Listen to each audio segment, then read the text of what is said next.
Ravens Wrap is sponsored by Bud Light, jctickets.net, Geico Insurance, Donaway Furniture, Ocean City Golf Club, RussellStreetReport.com, Comfort Inn Gold Coast, Holiday Inn Express, the original Green Turtle, hosted by the Blue Ox Bar and Grill.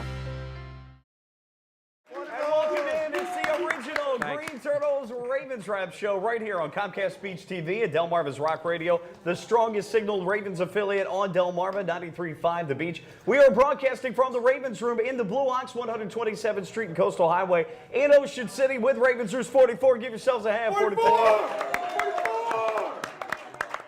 Welcome into week number 12 of the NFL for your 4-6 Baltimore Ravens. Coming up, we're going to recap the 23-20 overtime loss to the Chicago Bears. We'll talk news and notes, take a trip around the AFC North, and preview the upcoming game against the New York Jets. That's preceded, of course, by the network pregame on the radio at 12:30, and our show airs every Sunday morning at 11 a.m. on 93.5 The Beach. The Ravens Wrap Show is brought to you by our friends at Bud Light, Comfort Inn Gold Coast, Geico, the Ocean City Golf Club, jctickets.net, the Holiday Inn Express at Northside in Ocean City, Donaway Furniture. You can visit them for great furniture, Serta mattresses, and rental makeovers. 130th Street, Bayside, 410-250-5100. Also, buyatoyota.com, your official site for Toyota deals. And, of course, many of our great sponsors also give us giveaways so that we can give to the audience. So we would love to see you down here every Wednesday at 7 o'clock. Doors open at 5 with food and Bud Light specials. Don't forget to like us on Facebook, Ravens Wrap at the Blue Ox. Also, our website, ravenswrap.com. I'm Mike Bradley from 105.7 The Fan, also locally at 92.7 WGMD. To my left, we've got Tom Moore, contributor to RussellStreetReport.com, also at the works at the law office of Thomas Moronic Jr. Welcome back, Tom. How are you? Also to his left, wait a minute, how did the Steeler get up here? How did that happen? Snuck right in. Bucksy from Bucksy Salty Dog. Bucksy, welcome. How are you? Making his 2013 debut. And to his left, of course, Steve Slaza, former coach and Ravens Roost 44 member. Steve, welcome back, sir. Appreciate it. All right, so let's set the scene coming in. The Ravens at 4-5, the Chicago Bears 5-4.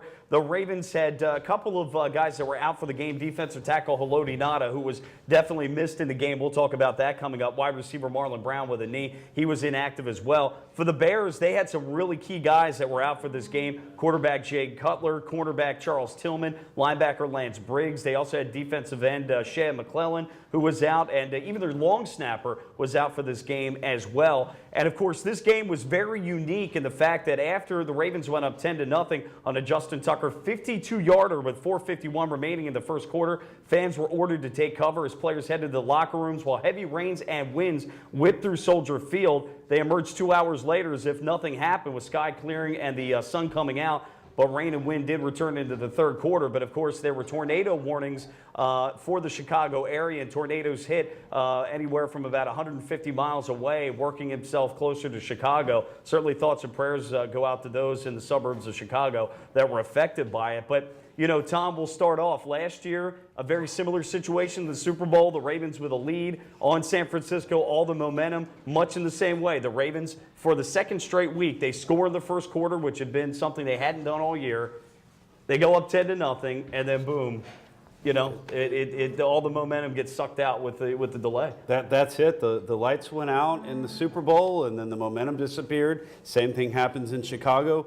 The Ravens players supposedly had something to eat, tried to stay motivated, but the fact is they came back very unmotivated. And obviously it was a game that could have been won, and it just didn't happen. Bucksy, something like that for any team, that's tough. Now, for the Ravens having a lead like that, of the two teams, it can only hurt the team that's up. For the Bears, yeah, they're down 10-0, but they get a chance to regroup, take a look, make some adjustments, had plenty of time to do that and come out. And obviously they played much better ball than they did in the first most of the first quarter. Obviously it was a big game for the Ravens, and to come out like that, looking good, and then just flat. And it's a shame the 2-hour delay, but they just got to pick up and get after it next week against the Jets.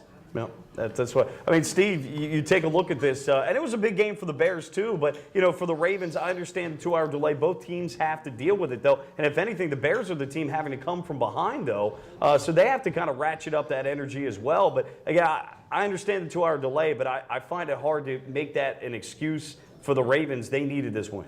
Well, I think for any team it would have been hard, to have the 2-hour delay and then come back. But I think it's especially difficult for the Ravens, for a quarterback, Joe Flacco, who describes himself as a rhythm quarterback. You're up 10-0. I really felt like if they had stayed out there, I would have thought it would be a blowout. And then, when they went in for 2 hours, you had to wonder how it was going to affect it. And it was really a serious. When you look at around the Midwest, and number of people died from that hurricane. It would have been very easy for the NFL to cancel that game because the conditions were just atrocious. But, both teams had to play in it, and there was no advantage one way or the other. But it was a shame because the Ravens were on a roll early. Yeah, I mean, who knows how that could have gone, potentially, depending on the tornado and the impact to the city of Chicago. That game could have been rescheduled for the next day on Monday, and how that would have thrown a wrench into this coming Sunday's game against the Jets. Certainly that did not happen. That wasn't the case. But, guys, taking a look at the stats in this one, the Ravens with 5 more first downs, 8 of 18 on third down, which is pretty good. 16 more offensive plays in this one.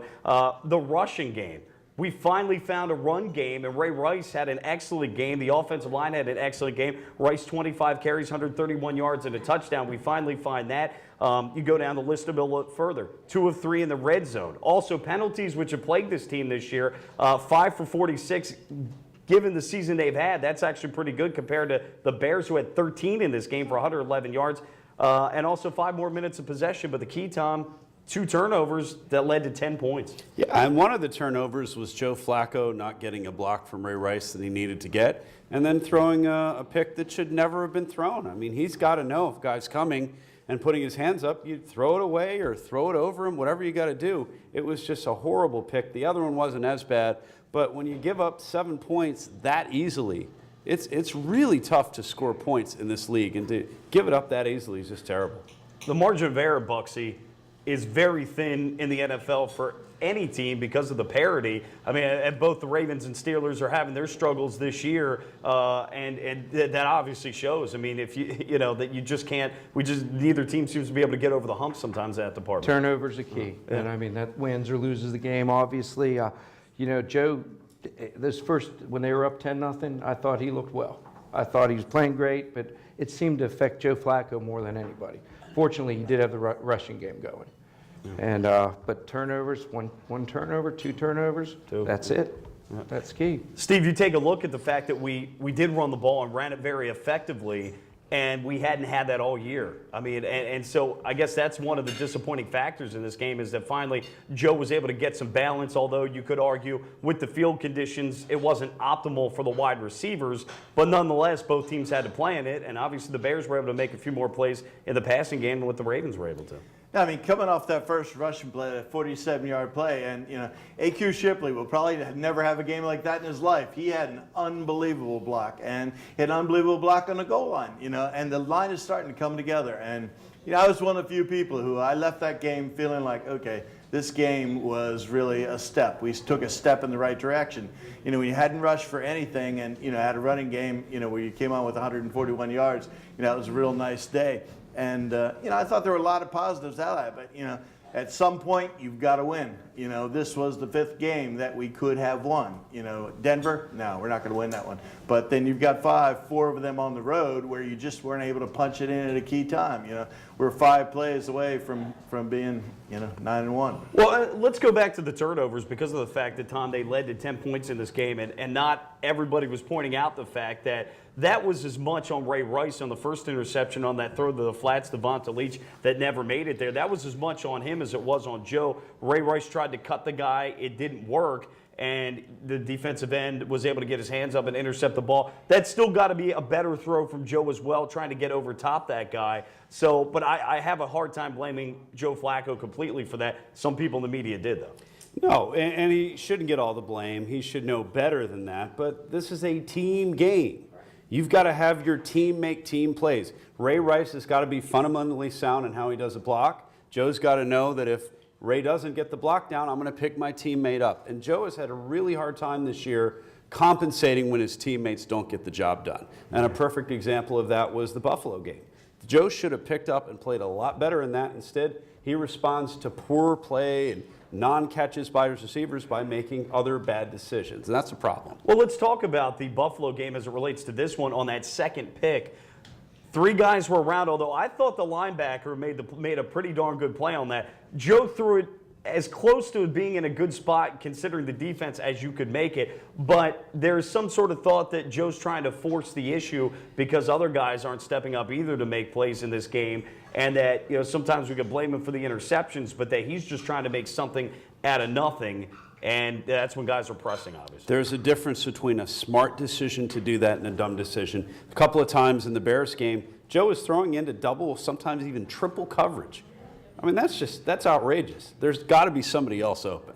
Well, and the touchdown to Torrey Smith, Steve, that was he just got it in that window. That was very tight, the touchdown to Torrey. That easily, in my mind, could have been at least deflected or maybe even picked. Yeah. Well, I think, Tom, on your website, you guys talked about, and on Russell Street Report, and there were the 4 things that Flacco's been doing wrong. And he did those 4 things wrong last year, but he had Anquan Bolden and Dennis Pitta who were catching the ball. I mean, now you don't. Now on 3rd down, you have Tannen Doss who did his impersonation of frying pan hands twice. It was, when you hear clang, that's probably a pretty good sound that the pass is not going to be caught. But that's the difference. When things go your way, and that's why football is such a neat game. Because when you're rolling, things are going well, you can make mistakes, and it doesn't matter. Your guys are catching it. We're scoring touchdowns. We're great. When the guys don't catch it, all of a sudden you're going, hey, he's forced it in there. He's holding the ball too long. He's zeroing in on one receiver. He's always done that. There's no difference. But, I think Joe's a heck of a quarterback, and I think he's going to come on now, and hopefully this will be a step. Well, it's funny. When he's making plays, the receivers aren't. When the receivers are making plays or open, he's not, and that seemed to happen a lot this year. We're under 45 seconds, but, Bucksy, I'm sure you've seen that at times with Ben this year, trying to force the issue to make a play happen. You said it right there. Forcing the issue, trying to put too much on your shoulders. Good things usually don't happen. That's when turnovers take place, and these quarterbacks are a lot smarter. Yeah. Throw it away, like Tom was saying, push it away, do whatever. But forcing it's not going to, 1 out of 10. More of the Ravens Wrap Show to come right here on Comcast Beach TV and Delmarva's Rock Radio, 93.5 The Beach. We're back next. Keep it up.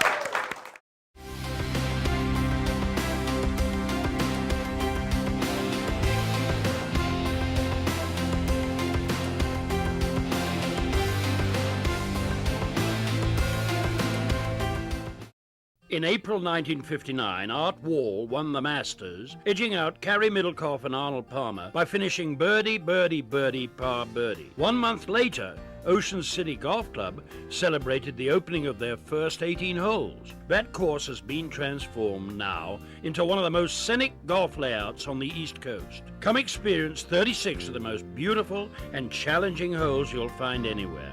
Ocean City Golf Club in Ocean City, Maryland. Like 33rd Street was to Colt fans, Russell Street will become legendary for future generations of Raven fans. Not only is Russell Street the team's address on Sunday, it's now home to the website voted Baltimore's best 5 years in a row. You've known them as Ravens247.com for years, and now you'll love them as RussellStreetReport.com for many more. There's nothing else like it for Baltimore football fans. Trust me, RussellStreetReport.com. Baltimore's home for football 24/7. Welcome to the Comfort Inn Gold Coast. Conveniently located just 1 block from the beach and adjacent to shopping at the Gold Coast Mall and the movie theater. Newly renovated and open year-round with a marvelous bayfront view. Visit us on the web at comfortgoldcoast.com and see our hot deals and great golf packages, or simply call our direct reservation line to plan your stay.